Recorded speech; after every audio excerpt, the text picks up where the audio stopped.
Oh, so ayan mga team vlogger, nandito po tayo sa taas, no?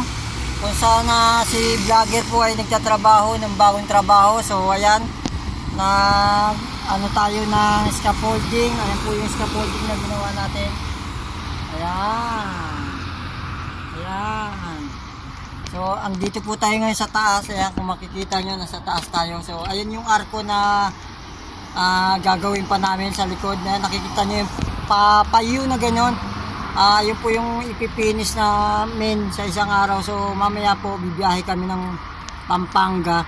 So tumulong lang kami para mag-set up ng scaffolding na tutungtungan ng mga finisher. O ayan, ito. Ayan. Yan po ang aming ginawa. Ito. Ayan. So para safe yung trabaho nila, gumawa kami ng tungtungan nila. So ito. Nakita nyo itong parang daanan ng tren. Ayan, dire-diretso po yan doon sa arko. Yan po yung trabaho na pipinis nila. Yan, yan. Yan po yung mga gwardiya.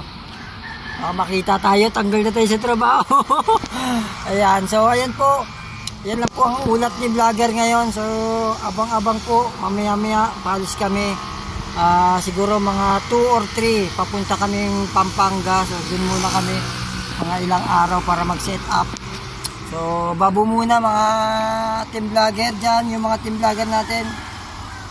Sa susunod na lang po, update ko kayo mamaya pagdating namin sa Pampanga. Marami pong salamat. Mabuhay po tayo hanggang gusto natin.